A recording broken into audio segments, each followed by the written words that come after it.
Hello everyone. Welcome back to 신나게 놀자. 사이언스, 테크놀로지, 이코노미, 스트래티지 등을 고민하면서 노는 곳입니다.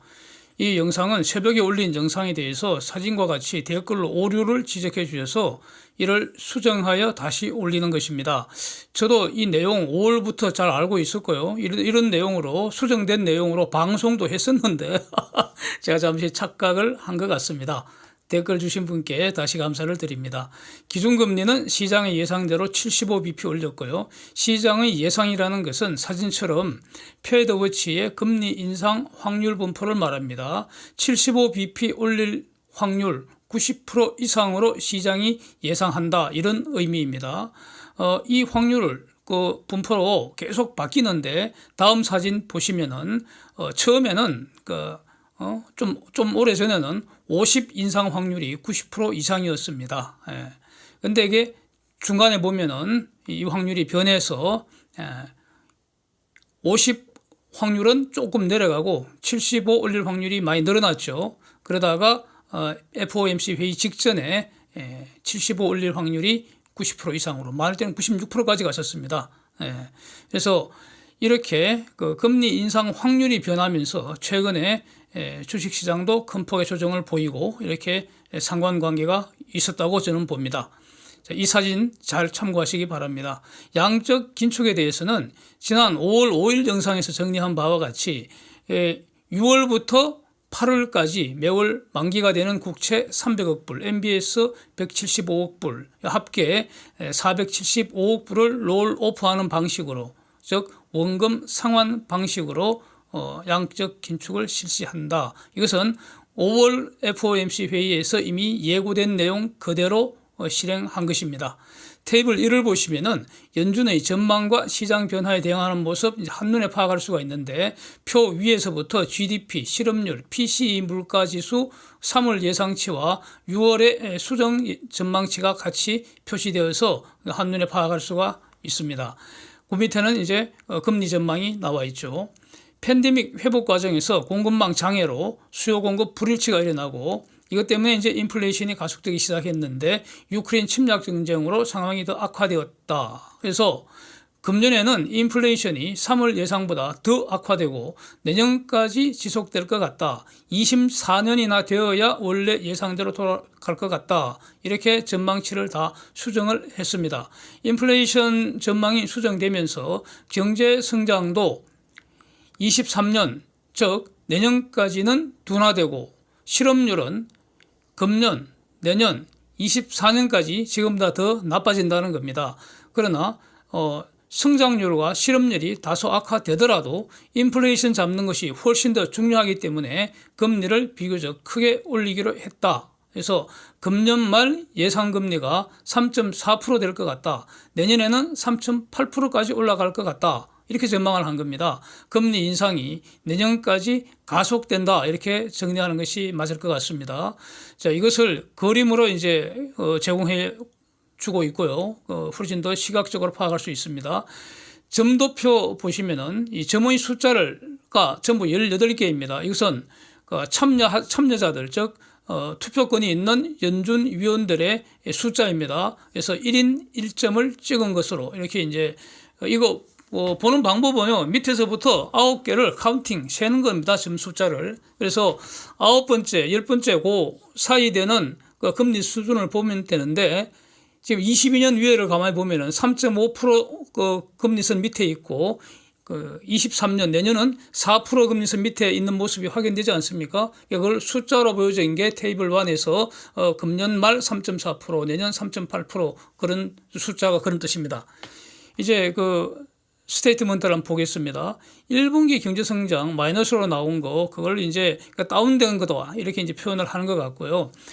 고용시장에서 실업률 낮고 일자리도 아주 많이 잘 만들어지지만 인플레이션은 더 악화되고 있다는 사실을 확인을 했습니다. 지금 고용시장은 매우 강력하지만 인플레이션이 매우 나쁘기 때문에, 그래서 인플레이션 원인을 이제 이렇게 진단을 했습니다. 기존의 공급망 장애에다가 이게 지금 완전히 해소되지 않았는데 중공에서 코비드 재확산으로 상하이가 이제 봉쇄되고, 그래서 이제 공급망상에는 더 가중되고 여기에 유크레인 전쟁이 또 터져서 가중시키고 에너지 가격 폭등하고 이런 것이 이제 인플레이션 원인으로 그 페드가 인식을 하는 것으로 보입니다.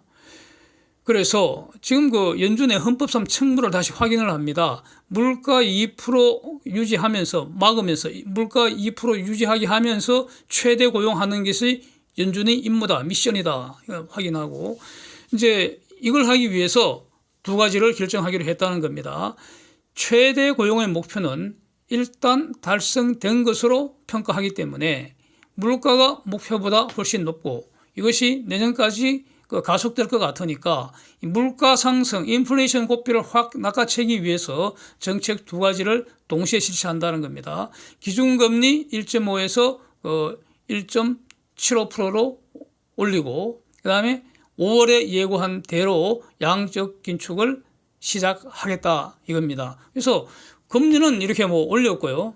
1.75% 이제 올렸고 그 시장 예상대로 된 것이고 양적 긴축이라는 것은 연준이 보유하고 있는 자산, 즉 국채하고 MBS 이 정권을 보유하고 있는데 이 보유하고 있는 자산 규모를 축소를 한다는 겁니다. 이 축소를 하게 되면은 즉 채권을 소각시켜 버리게 되니까 만기가 돌아오는 순서대로 시장이 그 채권에 대해서 원금을 갚아야 합니다. 그러면은 시중의 유동성을 줄이는 효과가 있게 됩니다.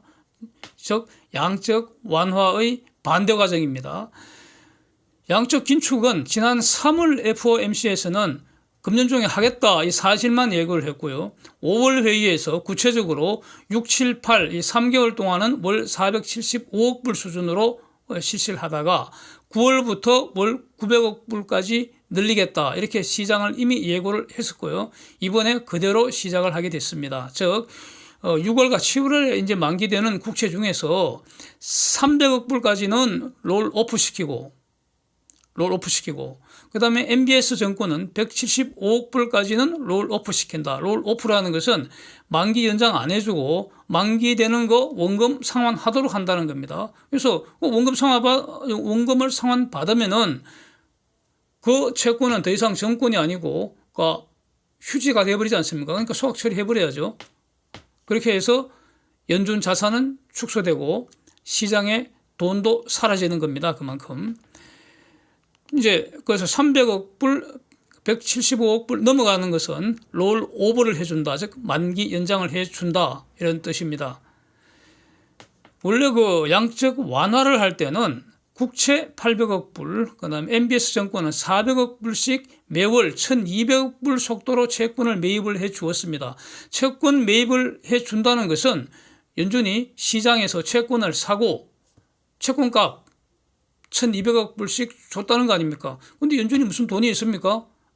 돈 버는 재주는 없죠. 돈 버는 곳이 아닌데 돈 찍어내는 곳이죠. 그래서 프린트해서 주고 채권을 받았다는 겁니다. 예. 그렇게 해서 연준에 지금 쌓인 자산 규모가 거의 9조 달러에 가까이 된다는 겁니다. 너무 많다는 거죠. 예. 그래서 이걸 줄여나간다. 이게 바로 양적 긴축입니다. 긴축. 예.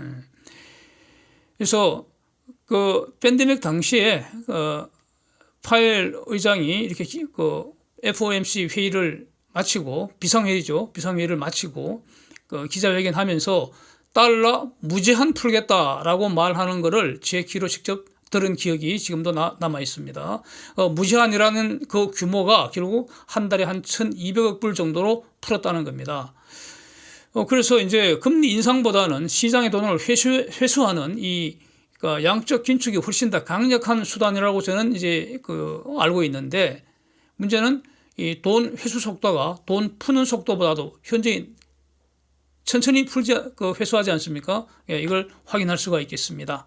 이제 제가 한번 이 모든 내용들 한번 평가를 해보겠습니다. 사진 보시면은 최근에 발표된 생산자 물가지수, 소비자 물가지수, 또 여기서 식품, 에너지 이런 걸 제외하고 측정하는 그러니까 코어 생산자 물가지수, 코어 소비자 물가지수, 즉 코어를 근원 이렇게 또 번역을 하니까 근원 물가지수 이런 걸 그래프를 볼 수 있습니다.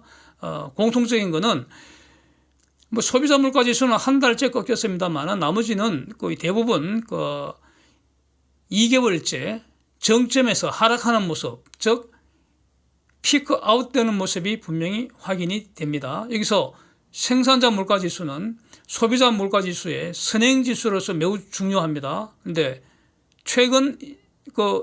가장 최근에 나온 게 생산자 지수고, 그 전에 나온 게 소비자 지수고, 이렇지 않습니까? 그래서 인플레이션이 지금 여전히 진행 중인 것은 맞는데, 이전보다는 가속하는 것이 아니라 감속한다고 해석해야 되지 않겠습니까? 저는 그렇게 해석하겠습니다. 그 다음에 FED, 연준이 중시하는 개인 소비 지출 물가지수, Personal Consumption Expenditure Index, 저 지수는 5월 거는 지금 6월 30일에 발표될 예정인데, 지난달에 이걸 볼 때도 그 그래프 다시 한번 보시면은 3월, 4월 2달 연속 정점에서 피크 아웃 되는 거 확실합니다. 그래서 당연히 이제 이 코어 PCE 지수가 가장 중요하니까 이게 바로 표 1에 나타나는 게 물가 지수란 말입니다.